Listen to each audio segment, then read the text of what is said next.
Don't pick up the phone, you know he's only calling 'cause he's drunk and alone too. Don't let him in, you watch it, kicking out again free.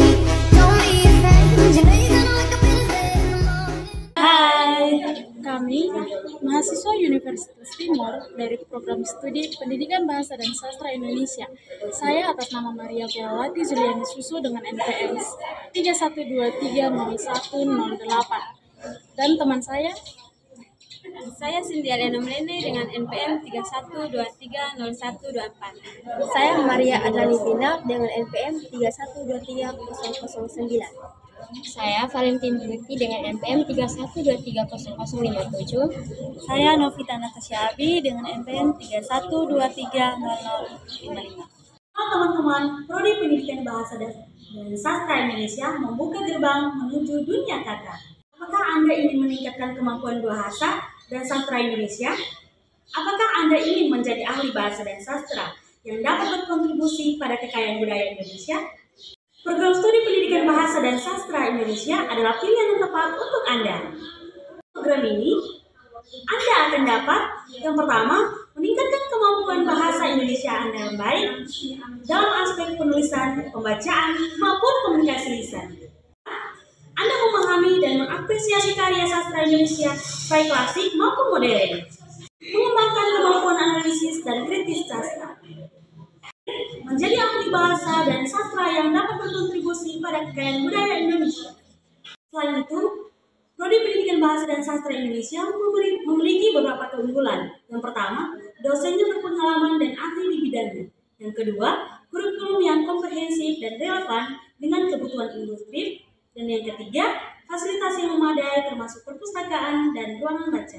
Dan yang terakhir, kesempatan untuk berpartisipasi dalam kegiatan sastra dan budaya. Teman-teman, jangan ragu untuk bergabung dengan kami di Universitas Timor, khususnya di Prodi Pendidikan Bahasa dan Sastra Indonesia. Mari kita melihat materi yang akan kami bahas mengenai penilaian pembelajaran bahasa dan sastra. Jadi, materi yang kami bahas hari ini adalah penilaian pembelajaran bahasa dan sastra dengan judul Bagaimana Menilai Perencanaan Pembelajaran dan Apresiasi Sastra. Bagaimana sih cara menilai perencanaan pembelajaran dan apresiasi sastra di kelas? Yuk, mari kita bahas bersama. Yang pertama, penilaian pembelajaran. Guru membuat RPP sederhana tentang materi bahasa Indonesia tentang teks prosedur. Dalam RPP tersebut meliputi beberapa komponen. Yang pertama, identitas. Dalam identitas terdapat satuan pendidikan, mata pelajaran, kelas atau semester, materi pokok, dan alokasi waktu. Yang kedua, tujuan pembelajaran. Melalui kegiatan membaca dan menulis, peserta didik dapat mengidentifikasi ciri, struktur, dan kaidah kebahasaan teks prosedur dengan benar.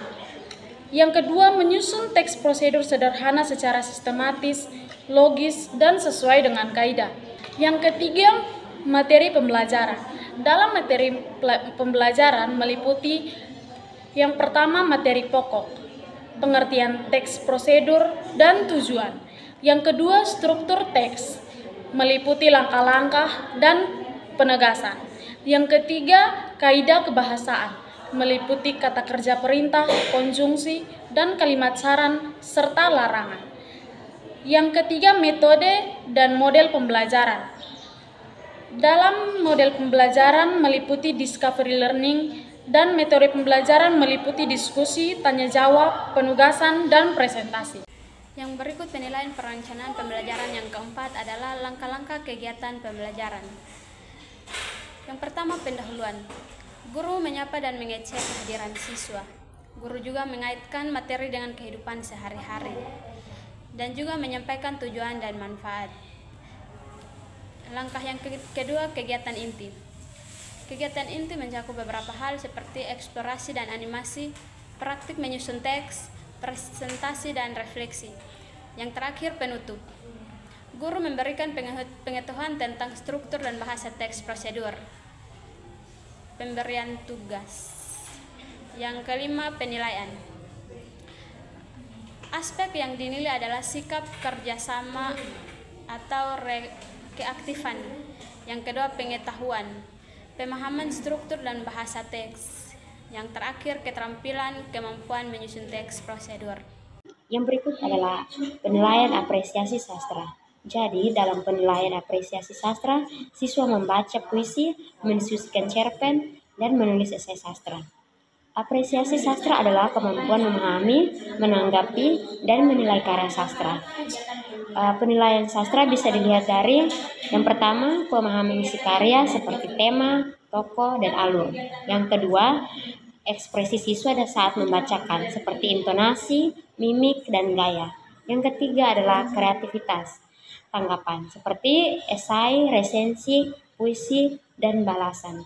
Yang keempat adalah kemampuan berpikir kritis. Jadi teman-teman, menilai pembelajaran bukan hanya sekedar angka, tetapi bagaimana proses belajar menjadi bermakna. Bahasa dan sastra membentuk karakter siswa, jadi menjadi pendidikan yang cermat, menilai dan bijak, membimbing.